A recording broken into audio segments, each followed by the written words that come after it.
কোন দাড়িওয়ালা মুসলমান ছেলে যেন একটা দলের নেতৃত্ব না দেয়, এরা গোলাম হয়ে থাকে। এই যে একটা মুসলিম ছেলে সর্বধর্মের মানুষকে নিয়ে দেশের সেবা করতে নেমেছে, মানুষের শিক্ষা, স্বাস্থ্য, সংবিধানের অধিকার দিতে নেমেছে, এটা কোনোভাবে মেনে নিতে পারছে না। আমাদের লোক যতটা প্রকাশ্য দেখছেন, এর ডবল লোক সাইলেন্ট ভোটার আছে, তারা কথা বলতে পারে না, কথা বললে মেরে ফেলবে, গরিব মানুষ তারা, এবং তার পেটে শিক্ষা আছে, সে ডবল এমএ করেছে, কথা বুঝে আসছে, তাই তার পেটের শিক্ষাও বলছে মানুষের পাশে দাঁড়ানো দরকার, সেই জন্য সে ছুটছে যাতে করে অসহায়দের এরা এরা এরা ফেরাউনের মতো গরিব বানাতে চায়। সেই জায়গায় নওশাদ জন গরিবদের পাশে দাঁড়ায় নওশাদকে টার্গেট করছে। দেখুন, একজন ভাই হিসাবে শুধু নয়, একজন নওশাদ একজন দেশের মানুষের হয়ে কাজ করছে, সমাজের প্রত্যেকটা শিক্ষিত, ভদ্র এবং পিছিয়ে পড়া অসহায় গরিব মানুষ সবাই ওর জন্য দোয়া করছে, এবং অমুসলিম ভাইয়েরা তাদের ভাষায় আশীর্বাদও করছে। আপনারা নিশ্চয়ই দেখেছেন কি জানেন, নওশাদ কোনো এক জায়গায় চপ টপ নাকি বসে খাচ্ছিল, আমি তোকে দেখে বললাম তুই সব খাচ্ছিস কেন, শরীর খারাপ হবে তো। তো যাই হোক, একটা কোন মা, অমুসলিম ধর্মের একটা মা এসেছিল, নওশাদের মাথায় হাত দিয়ে বলছে যে আমি তোমায় ভোট দিয়ে জিতাবই। নওশাদ বলছিল আপনি আচ্ছা ঠিক আছে, একটা চপ নিয়ে যান। দেখেছেন তো ভিডিওটা? তাহলে আজকে সবাইয়ের জন্য যখন নওশাদ কথা বলছে, নেতা তো এরকমই হওয়া দরকার, লিডার তো এরকমই হওয়া দরকার। তাই আমি চাইবো নওশাদ শুধু নয়, নওশাদের মতো এরকম আরো অনেক মানুষ আগিয়ে এসুক, যারা দেশের কথা ভাববে, দেশবাসীর কথা ভাববে, মানবতার কথা ভাববে, ইনসাফের কথা ভাববে। তাহলে এই দেশের যে আজকে পিছিয়ে পড়া 80% গরিব মানুষ রাজ্যেও রয়েছে, তারা বিপদ থেকে মুক্ত হবে। ওর কপালে থাকলে মরে যাবে, ওর কপালের আগে যদি আমার মরণ থাকে আমি মরে যাবো। আমি তো রাত্রে ঘুরে বেড়াই একা, আমার যদি কপালে থাকে আমি মরবো, আর যদি আমার কপালে না থাকে, ও যত গুন্ডাই থাকে না কেন কিচ্ছু হবে না। তো কপালকে বিশ্বাস করতে হয়। আমার যেদিন আমার স্রষ্টা আমার মৃত্যু রেখেছে সেদিন হবে। তাহলে অন্যায়ের বিরোধী করবো না, গরিব মানুষের পাশে দাঁড়াবো না, জুলুমের বিরোধী করবো না, দেশের জন্য কথা বলবো না। যদি জানকেই পছন্দ করতো, তাহলে নেতাজি কেন আজাদি ফৌজ করেছিল, কেন ক্ষুদিরাম ফাঁসিতে ঝুলতে গেল, কেন আশফাকুল্লাহ খান স্যার শহীদ হলো? হ্যাঁ, তাহলে ইনারা যদি শহীদ না হতো, জীবন যদি না দিত, তাহলে আমরা আজও তো পরাধীন থাকতাম। অতএব দেশের জন্য, সমাজের জন্য, জাতির জন্য, মানুষের জন্য হক কথা বলতে হবে, তাতে নসিবে যেটা আছে সেটা হবে, এই তো কথা। টোটাল ভারতবর্ষের দিকে তাকিয়ে দেখেন, বিজেপির দালাল নওশাদ আর বিজেপির দালাল আসাদুদ্দিন ওয়াইসি। কেন এটা বলাই বলেন তো? কংগ্রেসকে ভোট দেয় ধরুন মুসলিম সমাজের একটা বড় অংশ, তাহলে আসাদুদ্দিন ওয়াইসিকে যদি একসাথে কংগ্রেস লেলায়, তাহলে কংগ্রেস তো সেখানে আর ইমেজ পাচ্ছে না।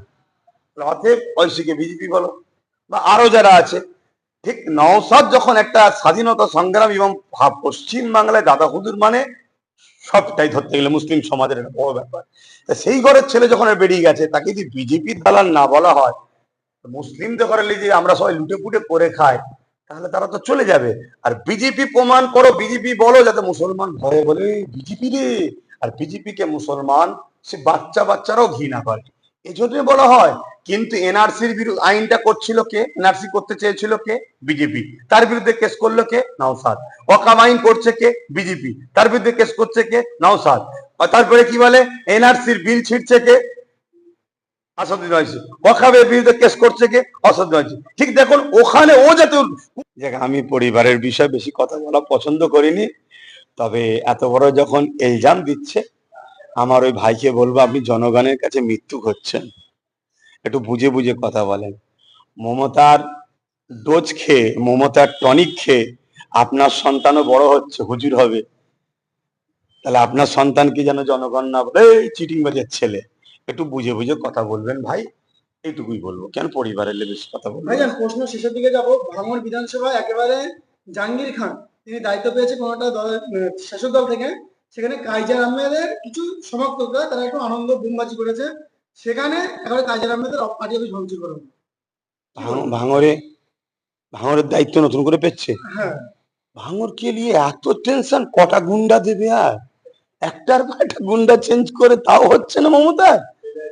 ভাঙরের মানুষের খুন ঝরাতে মমতার এত ভালো লাগছে। আর ওদের যে গোষ্ঠীদ্বন্দ্ব বলছেন, গোষ্ঠীদ্বন্দ্বের বিষয়টা ওরা জানে, ওদের সব জায়গায় গোষ্ঠীদ্বন্দ্ব। ওদের যদি কোনো ভালো লোকেরাও সাপোর্ট করে, ধরুন মলি সাহেব টলি সাহেব, তাদের মধ্যেও আবার গোষ্ঠীদ্বন্দ্ব আছে। কথা বুঝে আসছে? ওদের বিষয়ে ওটা ব্যক্তিগত ব্যাপার। তবে এতটুকু বলতে পারি, যে যত তুলা তুলে দেবে তাকেই দেওয়া হবে, যে তুলা তুলতে পারবে না তাকে গোষ্ঠীদ্বন্দ্ব নামে মেরে দিয়ে পিছিয়ে দেওয়া হবে। এই হচ্ছে ব্যাপার। আর ভাঙড়ে নিয়ে অনেক চেষ্টা চলছে, নতুন করে আবার চেষ্টা চলবে। তবে আমি এতটুকু বলতে পারি, সুলতান আসগর আলীর ভূমিপুত্র ভাঙড়ের বাচ্চারা, এরা কত খান হোক আর হান হোক আর চিঙ্গিস হান হোক, চিঙ্গিস খান নাম শুনেছেন তো? 18 বছরের না 22 বছরের একটা যুবকের কথা শুনে থরথর করে কেঁপেছিল। কথা বুঝে আসছে? ও যতই দিক, ও গুন্ডার পর গুন্ডা চেস করে লাস্টে গুন্ডাদের সর্দার যিনি, যিনি বলেন আমি গুন্ডা সব কন্ট্রোল করি, তিনাকেও বলছে একবার দায়িত্ব নেন না ভাঙড়ের, নিয়ে দরকার হয় আপনি দাঁড়িয়ে যান না, মুসলমানদের মাসিহা রেড রোডে যান, একটু দুয়া ইমামদের নিয়ে নেমে যান, যে বলেন ভাঙড়ের আমি ক্যান্ডিডেট হব। তাহলে তো বুঝবেন যে ভাঙড়ের মাটি সুলতান আসগর আলীর যারা ছায়াতলে থাকা বাচ্চা, এদের হয়তো অভাব অভিযোগ থাকতে পারে, চাওয়া পাওয়া থাকতে পারে, কিন্তু এরা ইসলাম বিদ্বেষীদেরকে পাত্তা দেয় না, এটা মাথায় রাখবেন।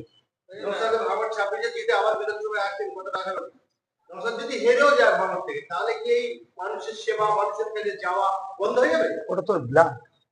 আমি তো মানুষের সেবা করি, আমি বছরে আমার অডিট দেখবেন কয়েক লক্ষ টাকা আমি মানুষের পিছনে সেবার জন্য খরচ করি।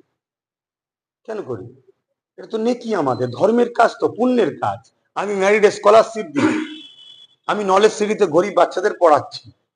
অনেক এমন বাচ্চা আছে তাদেরকে সম্পূর্ণ খরচ দিতে হয়, আবার অনেক বাচ্চা আছে তারা অর্থশালী দেয়। কথা বুঝে আসছে? এটা তো করতে হবে। ভাঙড়ে যেভাবে খুন খারাপি হচ্ছে, আপনার কি একটা ভয় হচ্ছে না যে ছোট ভাইকে আগিয়ে? না, আজ থেকে 4.5 বছর আগে আপনি আইএসএফ প্রতিষ্ঠা করেছিলেন, 3 মাসের দলে আপনি একটা বিধায়ক পেয়েছিলেন। এই যে 5 বছর হতে গেল দলের বয়স, 2026 নির্বাচনে আইএসএফ কেমন ফলাফল করবে বলে আপনি আশা করছেন? সর্বপ্রথম আপনাকে বলি, আমি একটা বিধায়ক পাইনি। ক্যানিং পূর্ব আমি জিতেছি, কেড়ে নিয়েছি।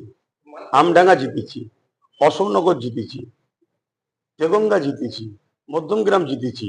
এখন বললে অনেকে হাসবে, টোল করবে, অনেক কিছু করবে, এটা আমার কথা নয়। যাদের দ্বারা কাড়া হয়েছে তাদেরই কথা। আরে 4 বছর পরে বলতো অভিযোগ না না, আমি অনেক আগে থেকে বলে আসছি, অনেক আগে থেকে বলে আসছি। মামলা গেল কোথায় জানেন? মামলায় দেশে কিছু হয়? হ্যাঁ? তাহলে শুভেন্দুর বিরুদ্ধে মামলা করলো না কেন মমতা? আমরা একটা ছোট দল, আমরা মামলা করে কোথাও পৌঁছাবো? দেখলেন না তিলক তোমার বিরুদ্ধে, তিলক তোমাকে যারা রেপ করেছে কোটি কোটি টাকা লাগিয়ে 21টার ওপর নাকি ভিআইপি উকিল লাগিয়ে দিল। তাহলে মামলা তো চলতেই থাকবে। কথা বুঝে আসছে? সবচেয়ে বড় কথা হচ্ছে, যদি চুরি না হয়, গণনা কেন্দ্রগুলো যদি মানুষকে স্বাধীনতা দেওয়া হয়, আইএসএফ যে কি রেজাল্ট করবে, যারা আইএসএফ কে সাপোর্ট করে তারাও ভাবতে পারছে না।